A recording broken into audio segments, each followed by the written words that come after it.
Hello and welcome back to the latest episode of the Command Your Brand podcast. I'm your host, Jeremy Slate, and every week, twice a week, we feature founders, visionaries, and incredible business owners that are doing awesome things out there. Our guest today is Shawn Khorrami, and Shawn is a serial entrepreneur that's made an incredible career generating over $100 million in revenue by doing the things that a lot of people did not want to confront or do. And this is a really interesting conversation about how to actually find those holes and those spots where you can do something where other people aren't even thinking of because, honestly, they won't confront it. So you guys are absolutely going to love this interview, and let's get into it with Shawn Khorrami today.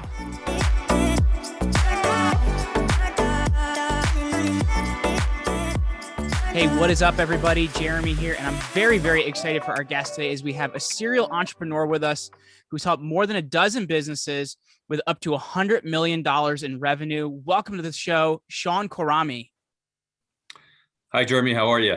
Hey, Shawn. I am doing great today, man. I'm really excited to, get a chance to learn from you because for myself, I'm really excited about people that are big thinkers that are building big things, right? Like there's a difference between an entrepreneur that just builds something small and something big. So I'm appreciative of your time today, man. Hey, thank you. It's a pleasure to be here. So for you, I want to find out what was that thing that led you to being an entrepreneur? Like, what's your story? This actually goes back to when I was a teenager, and I was always looking at how to sort of look at different ways that people did things, and to help make it kind of better. Because I would look at the way businesses would run. Even I'm talking like a 15-year-old, right? I know exactly what you're saying. So I'm going to paint a picture for the audience here. Like you walk into any store and you're like, oof, I would move that. I would change that. I would put somebody there, right? Like that's how your brain's going. Exactly. And that's really how I started. I started with kind of looking at things that my father was doing, and some of his colleagues and friends were doing, and saying, how do we change this? How do I make this so it works better for you?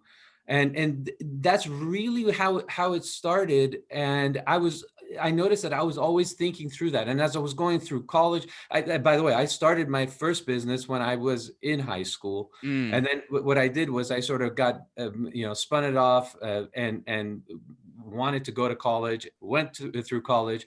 Throughout that whole experience, the entire time I was not, a lot of my friends were thinking, well, what do I do? How do I get a job? What kind of industry do I go into? And that entire time I was putting together different ideas for different businesses I would be doing. They're like, how do I get a job? You're like, how do I create one? Right.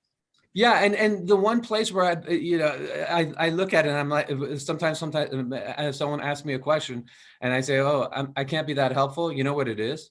Getting a job. I have never put together my own resume. I have never received a W-2. And so, right out of school, the first thing I was doing was, putting together my business.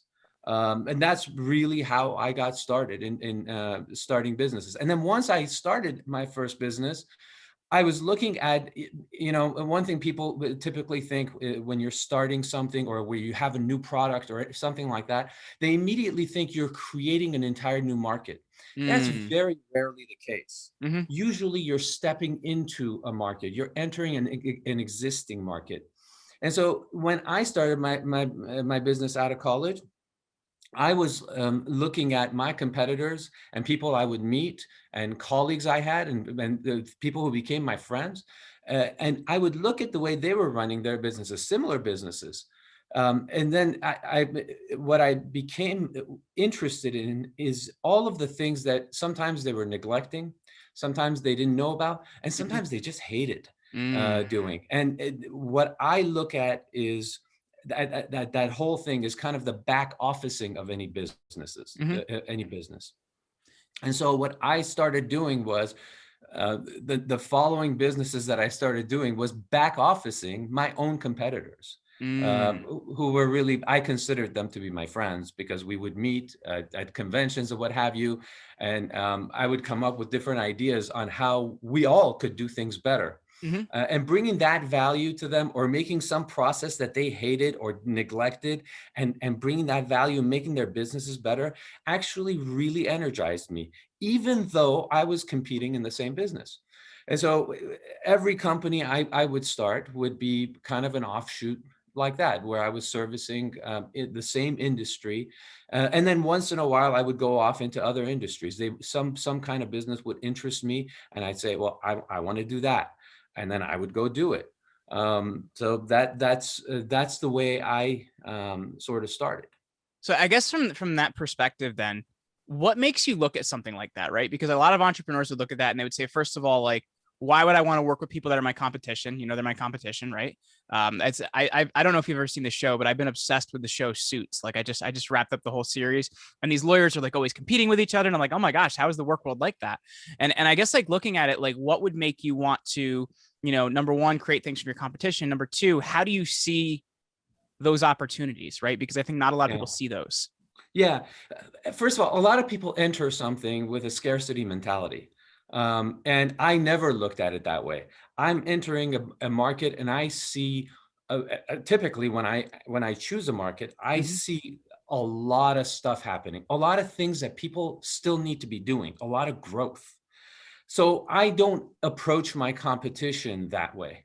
Number two, if I am sitting there and bringing that value to them, and I'm creating a whole process that they end up being dependent on, are they really my competition? Or am I actually entering their business and Mm. and actually profiting from their profits? Right. Yeah. So I never looked at my competition as something that I needed to defeat. I looked at it as an opportunity. And I think that's the right way to look at your competition. That Sure. doesn't mean when you're sitting there and you may be looking at the same contract and you want the same contract, that doesn't mean you're not fighting like crazy to Mm-hmm. do that. But it doesn't necessarily transfer into all of these other things where you're just enemies. I don't believe in that. Mm-hmm. So that's the way I looked at it always. So in terms of like locating those things that you said, you did things that they didn't like or they didn't enjoy, like, were you asking people like, hey, what do you not like about your business? Did you just get to be a really good listener and locate those things, or how did you find what they were looking for? It was all of those things. Sometimes someone would come to me and say, how do you handle this? How do you handle this process that's really giving me trouble? Or this thing that's happening in my business, it's really giving me trouble. Mm-hmm. And I, a lot of times in my own business, had solved the problem, and I would go ahead and share that with them. And then after a while, I would figure out there's a need for this. Mm. Or I would look at all of what exactly was happening, and I would actually sit there and say, okay, how do I see these businesses that I'm looking at, and they are all missing this piece that I see. A Mm. lot of times when you get into something, for example, marketing, there Yeah. was an entire type of marketing. This is like, I'm talking in the late 90s, when people were just getting into using the internet. Hey, I had I mean, America Online back in the late 90s, man. So I feel you. I still have my AOL address, email address. Actually, I think I haven't used it in a while. But there was entire areas of marketing, for example, that I brought to a couple of different industries Mm-hmm. that still to this day are being used. And it was really because I sort of saw, okay, how do we bring in clients into my business? And then what I did was I ended up having a marketing method that I could actually use to help other people get clients as well, clients I couldn't handle, Mm-hmm. using the very same method I was already using, which meant actually more profits to me. So there's a lot of ways you can go about it, but the number one thing is to sort of sit there and look at different processes that are going on Mm-hmm. and see if you can make them better. Right. As long as you're doing that, I bet you'll come up with all kinds of business ideas and things that bring real value to people. And think about value first. I know people say this, but think about value first, because the money will come if you're bringing value. Absolutely. Well, Shawn, when we're looking at like approaching our business fearlessly, right? I think so many entrepreneurs, whether it's, you know, the competition in the market or whether it's servicing customers, whatever it is, they tend to get pushed to effect a little bit, right? Like where they're effect of the things that are happening to them. How do we operate more fearlessly as a business owner in that way? You know, I say, everything is a gift and a curse. One thing, that I kind of pride myself on, but I also say is a curse, is that the risk of sort of walking into something or taking that chance, taking that step forward, where you're putting yourself out, you're putting your money into something, you're risking things. And a lot of times what happens is that beginning step of saying, okay, what am I going to do? How am I going to get this thing started and moving forward? That becomes a big blocker to people. Taking steps forward in your business becomes a blocker to people. And I a lot of times tell people, hey, that never concerned me. It never concerned me that I would fail at something. Because my thought was, this thing that I'm thinking about, I've looked at it, it's real value that I can bring to someone. And if I do it right, it'll work. If I do it wrong, it won't. I get that. And there's a lot of risk in that. But if you don't take that step, you're never going to know. And so you just have to take the step and be fearless about it. You just have to. And then once you do, and you keep concentrating and don't quit at what you're doing, I bet more often than not, you'll be right. If you had to look at it, what was, I guess, one of the hardest steps for you to take, like in your business career? Like, what was that thing that you like? Because there's always that thing, right? We're agonizing over it. Should I, shouldn't I? Do I make the decision? What was it for you? And, what did you learn from that experience?